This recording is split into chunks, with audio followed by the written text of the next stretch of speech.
warahmatullahi wabarakatuh. Bapak Ibu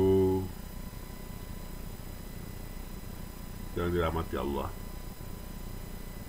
marilah kita memanjatkan puji syukur kehadirat Allah Subhanahu wa taala dan selawat dan salam kita mohonkan kepada Allah untuk junjungan kita Nabi besar Muhammad sallallahu alaihi wasallam.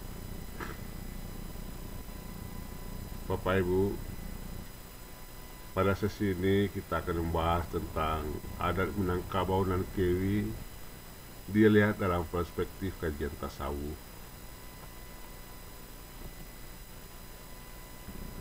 Adat dan Kewi syaratnya lazim tertulis dalam Tambo Adat Alam Minangkabau berbunyi sebagai berikut. Syarat banamu lazim adat nan banamu Kewi abih tahun baganti musim buatan dan usah diubahi. Ini adalah sebuah ketentuan adat yang tertulis bahwa ini adalah cupak usali atau ukuran-ukuran di Minangkabau yang sudah sejak dulu dan tidak berubah-ubah. Buatan dan usah diubahi sudah menjadi ketetapan. Dulu ada sumpah Satya Malam yang dimana adat pesadi syarak pesadi kitabullah, syarak mengatur adat memakai, adatnya Kewi syaratnya lazim tertulis dalam kesepakatan itu. Bapak Ibu, sebelum kita membahas kajian tasawuf mengenai adat dan Kewi ini, kita kembali melihat struktur adat Minangkabau dulu yang pada pembahasan sebelum ini telah kita bicarakan. Ini Bapak Ibu, bahwa adat Minangkabau terdiri dari dua bagian besar, yaitu adat Sewatang Panjang dan adat Selingkah Nagari. Kita masuk sekarang ke adat Sewatang Panjang, di mana ada cupak usali. Di sini ada dua, yaitu adat dan sabana adat dan adat dan teradat. Di cupak usali yang dua ini kita mengambil satu saja, yaitu adat dan sabana adat. Adat dan sabana adat di sini adalah hendaklah kali pandai dan hendaklah buat hujan, adalah agama kita sendiri, agama Islam. Adat pesandi syarak pesandi kitabullah, bahwa sendinya adat adalah syarak dan sendinya syarak adalah kitabullah. Adat Kewi syaratnya lazim. Kita nanti berbicara di sini di adat sabana adat ini, yang dalam tiga tali sepilin menjadi tali agama yang tungkunya adalah alim ulama. Sisi lain adalah tali adat yang tungkunya adalah imam, dan tali hukum atau tali undang yang tunggunya adalah pemerintah. Kita lanjut ke pembahasan kajian tasawuf mengenai adat dan Kewi ini. Sebelumnya tadi kita ada bicara mengenai cupak usali, kita bicara cupak dan gatang di Minangkabau. Kita mengambilnya dari sisi ini untuk kita lakukan kajian tasawufnya. Sasuke do balik taye di cupak mangko di gatang. Ini ada dalam kata pusaku apa ya, Bapak Ibu. Cupak dan pape gantang piawai. Mencupak di Minangkabau biasanya kita ingin mengukur sejumlah sesuatu materi. Kita cupak, misalnya beras, kita ingin beras satu karung berapa isinya. Dan mencupak ini di Minangkabau biasanya dicupak dengan sukatan atau suke. Satu sukat, satu karung biasanya 50 sukat. Nah, kalau dibawa ke liter, satu sukat itu kira-kira 2 liter. Nah, standar satu suke di Minangkabau itu 2 balai tayi. Satu tayi itu 1 genggam, Bapak Ibu. Jadi sukatan standar di Minangkabau itu 2 balai genggam, 2 balai tayi.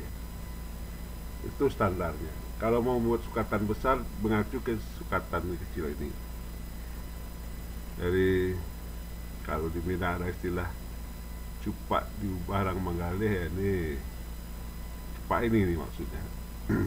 Jalan jali orang lalu. Bapak Ibu, selanjutnya kita lihat cupak dan gantang atau cupak usale ini. Cupaknya Papek, karena ini kita bicara cupak adat, tidak lagi cupak orang Manggaleh. Cupak adat di Minangkabau. Cupak adat ini adalah ukuran digunakan untuk penyelesaian suatu perkara yang timbul dalam masyarakat. Ukuran hukum ya Pak Ibu ya, yang menyangkut dengan menghukum dalam suatu perkara. Ini kita gunakan cupak. Cupaknya di Minang ya 2 balai taye juga, tapi 2 balai taye itu terkait dengan peraturan 6 hukum perdata dan 6 hukum pidana, sebagaimana yang ada di Undang-Undang 20 yang kita bahas kemarin, terkait dengan sangka, tuduh, dan kriminal. Nah, cupak ini dipakai sejak dulu sampai sekarang di Minangkabau. Dilaksanakan di negari-negari, putusannya di negari itu berbeda-beda. Jadi cupak adat itu adalah ukuran-ukuran untuk menetapkan hukum, menghukum. Apa hukumnya dan berapa hukumannya itu dibuat, ada cupak yang disebut cupak 2 balai taye, yang itu diundangkan sejak dulu di Minangkabau, dia Undang-Undang 20. Selanjutnya begantang. Nah, disinilah kita masuk ke kajian tasawufnya. Gantang piawai. Piawai maksudnya tidak seperti cupak, itu sudah jelas. Papek artinya jelas ukurannya. Tapi kalau gantang ini ukurnya tidak jelas. Ukuran adat di dalam gantang ini adalah mengukur kehidupan manusia dalam melaksanakan kepercayaan kepada Tuhan, kepada Allah Subhanahu wa Ta'ala, yang disebut dengan akidah kurang 250. Kurang 250 ini 48 ya Bapak Ibu ya. Sifat yang wajib bagi Allah, sifat yang mustahil, dan juga wajib bagi Rasul dan mustahil bagi Rasul. Istilah kurang 250, kenapa tidak 2 kurang 50? Ini memang berbeda. Kalau 2 kurang 50 atau 50 kurang 2, 50 kurang 2, itu kita menghitung dari 50 dikurangi 2. Tapi kalau kurang 250 artinya kita tidak sampai menghitung 50, kita hanya sampai 48. Jadi istilahnya kurang 2 50. Kalau 50 kurang 2 kita 50 dan kurangi 2. Kalau ini sampai hanya 48 ya, kurang masih 2 kurangnya 50. Hanya istilah bahasa Bapak Ibu. Tapi yang kalau kita pegang adalah mengukur kehidupan manusia Minangkabau dan bagaimana dia melaksanakan kepercayaannya kepada Allah, bagaimana mengukurnya, dan bagaimana dia memahami sifat-sifat wajib bagi Allah. Nah, disinilah letak sisi tasawufnya. Sifat-sifat wajib bagi Allah dan sifat-sifat wajib bagi Rasul, sebagai berapa dia memahaminya dan merasakannya. Tidak hanya memahami, tapi juga merasakannya. Nah, kita mulai sekarang dengan kajian gantang piawai ini dalam adat dan kewi di Minangkabau. Falsafah 2 kurang 50. Kurang 2 50 atau 48. Ini terdiri dari sifat wajib bagi Allah 20, sifat yang mustahil bagi Allah 20, sifat yang wajib bagi Rasul 4 sifat ya, sidik, fatonah, tabligh, dan amanah, dan sifat yang mustahil bagi Rasulullah, ya kebalikan dari 4 tadi, 48 jumlahnya. Ini dari sisi jumlah sifat. Sekarang kita mengerucut ke sifat yang wajib bagi Allah supaya lebih mempertajam pembahasan ini. Baik Bapak Ibu, kita ikuti sifat yang wajib bagi Allah. Bapak Ibu, sifat yang wajib bagi Allah adalah sifat yang hanya dimiliki oleh Allah saja, yang hanya dimiliki oleh Allah Subhanahu wa Ta'ala saja, dan tidak satupun makhluk yang dapat menyerupainya. Ini dasar yang perlu kita pahami, karena dengan pemahaman ini memang akan terkaget-kaget kita nanti ketika kita membahas satu-satu sifat-sifat ini.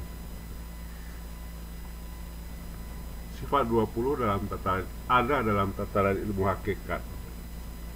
Jadi di tataran syariat ya agak susah dibahas, tapi di tataran hakikat menuju ke ma'rifat kita membahas ini. Pertama kita lihat sifat nafsiyah. Ada 4 sifat 20 ini. Sifat nafsiyah, sifat salbiyah, sifat ma'ani, dan sifat ma'nawiyah. Sifat nafsiyah hanya satu, yaitu sifat wujud. Sifat wujud seperti tadi hanya dimiliki Allah. Allah lah yang memiliki sifat ini. Wujud artinya ada. Sifat adanya Allah, sifat wujud. Lalu yang ada hanyalah Allah. Terus yang kita bagaimana? Kita tidak ada, karena kita tidak berhak memakai sifat-sifat itu. Makhluk ini juga tidak berhak memakai sifat ada. Kita tidak ada. Nah ini yang perlu kita hati-hati memahaminya. Lalu yang tampak ini seperti apa? Kita yang tampak ini hanyalah bayang-bayang dari yang ada. Si pemilik bayang-bayang inilah yang wujud. Kita hanya mazhar. Alam ini hanya mazhar dari Allah, cerminan dari Allah, bayang-bayang dari Allah. Boleh kita misalkan seperti misalnya Pak Presiden berpidato di Jakarta, pidato kenegaraan di gedung DPR. Diwajibkan semua aparat, ratusan ribu aparat menonton di semua daerah melalui ratusan ribu pesawat televisi. Gambar Presiden ada di semua pesawat itu. Seperti beliau berbicara di gedung DPR, seperti itu pula lah yang tampak di layar televisi. Lalu kita berkata, apakah yang di layar televisi itu Presiden?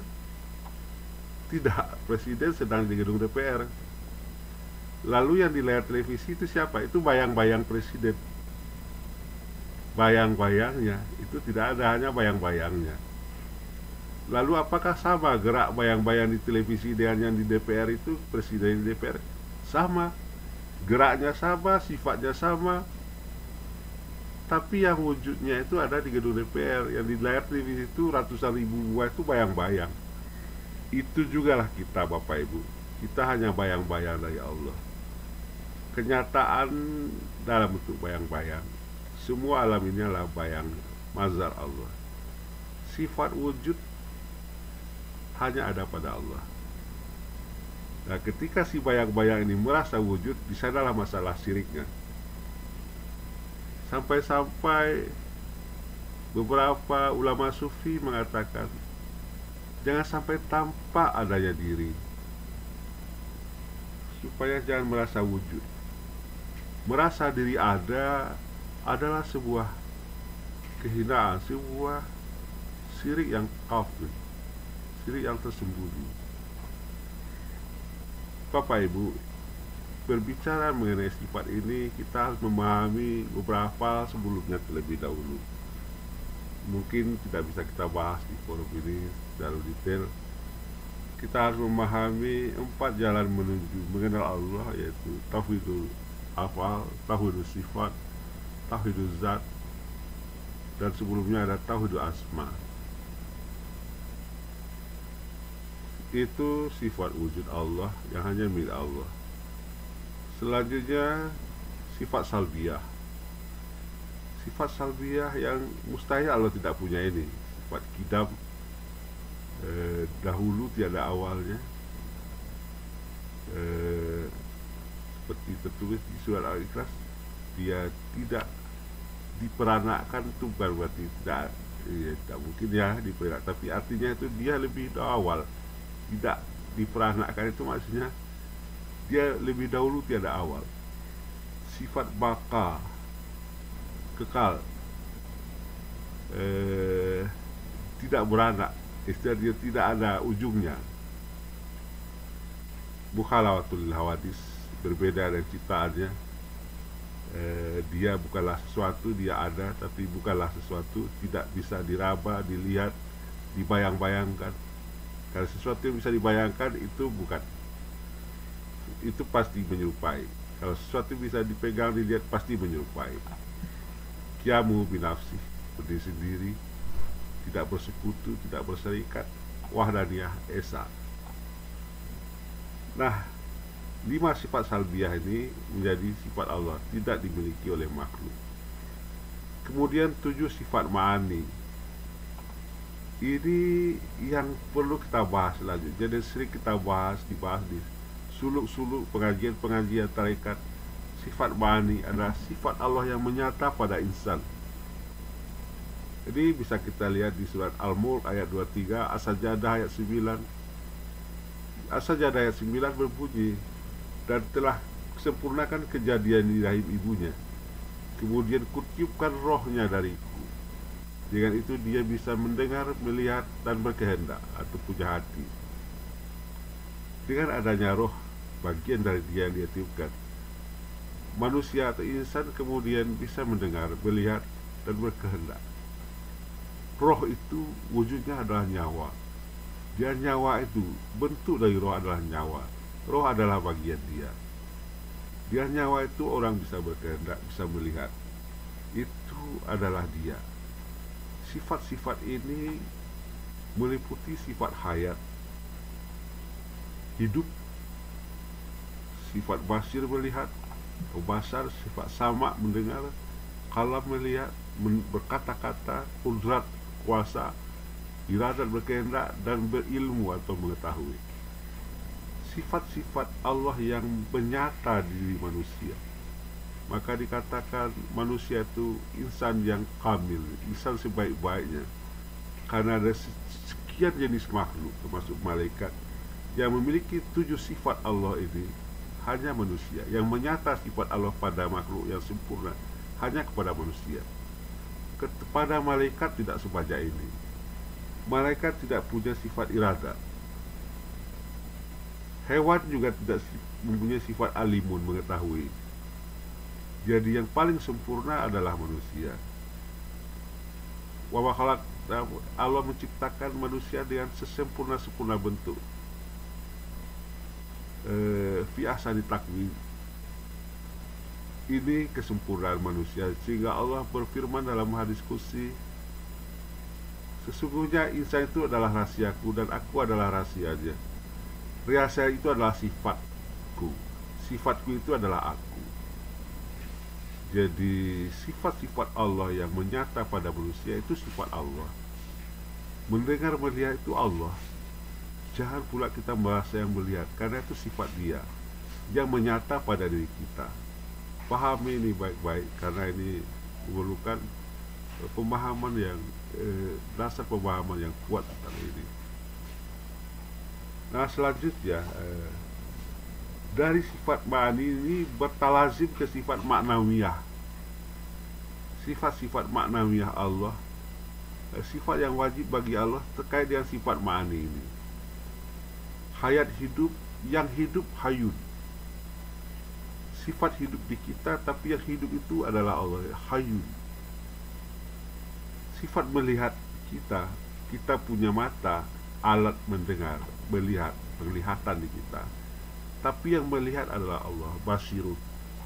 Basirnya adalah menyata di kita, tapi yang melihatnya adalah Allah. Ini nanti kita akan bahas dalam sesi berikutnya tentang sifat 20. Seperti apa ini bisa terjadi.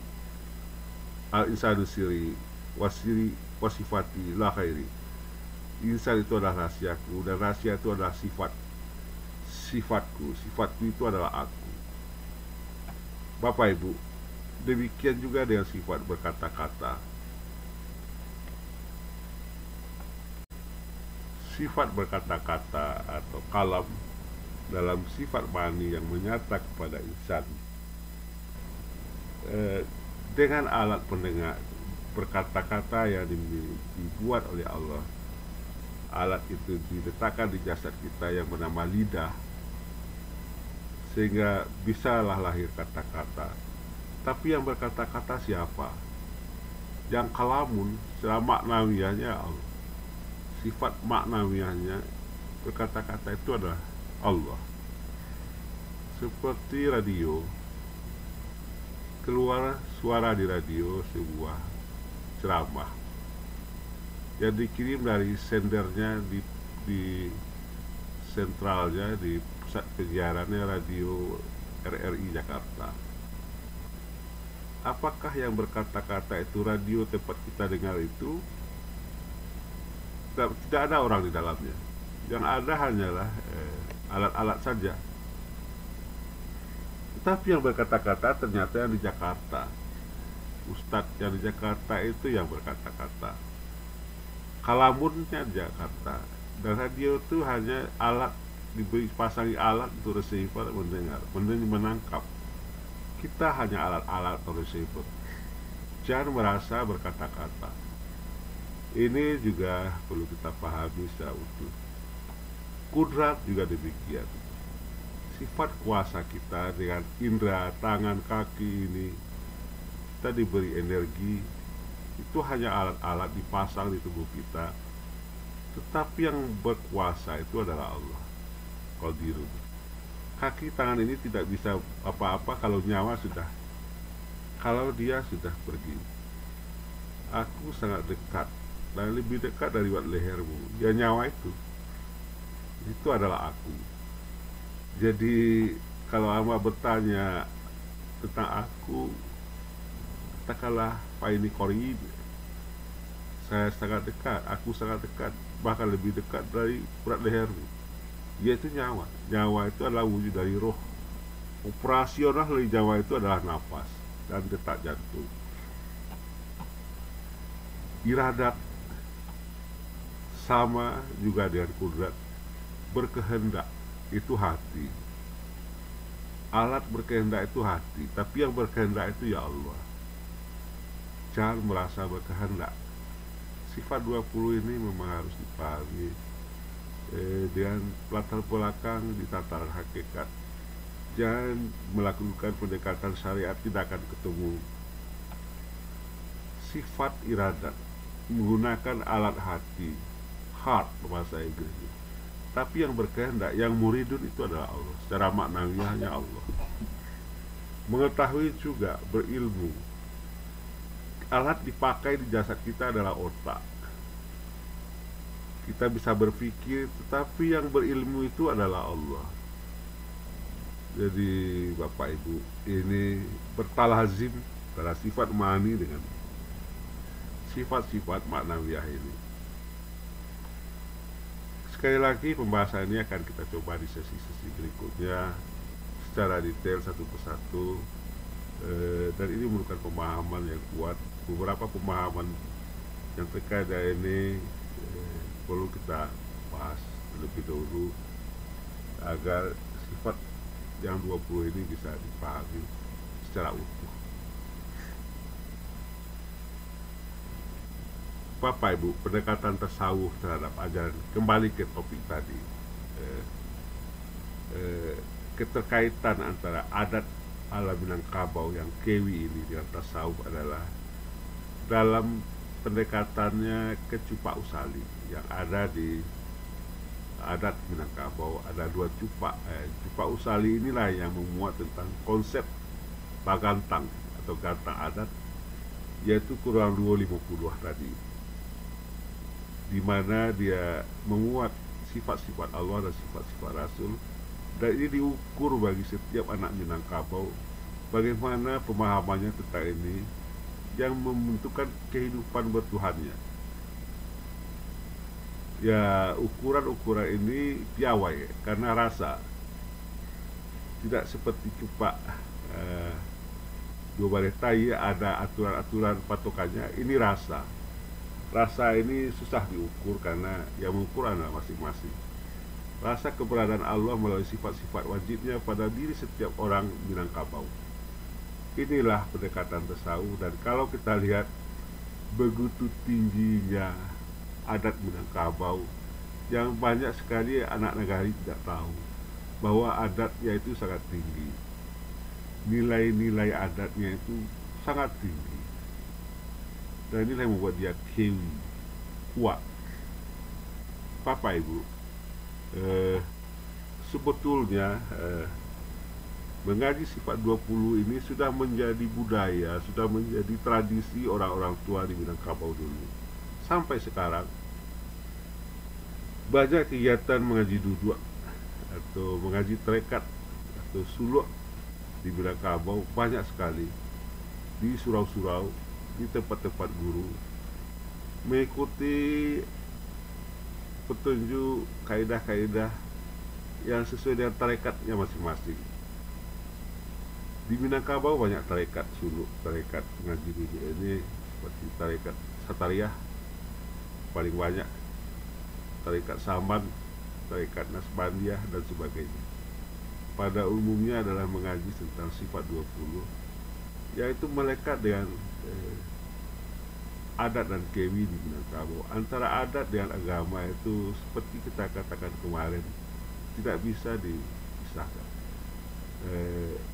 Adat dan agama seperti aur dengan tebing, pepatah Minang, tidak bisa dipisahkan. Bapak Ibu, itulah yang bisa kita bahas hari ini. Mudah-mudahan kita bisa melanjutkan kajian ini, sifat yang 20 ini, di forum-forum berikutnya. Akhirnya kami ucapkan semoga pembahasan kita ini bermanfaat. Wabillahi taufiq wal hidayah. Assalamualaikum warahmatullahi wabarakatuh.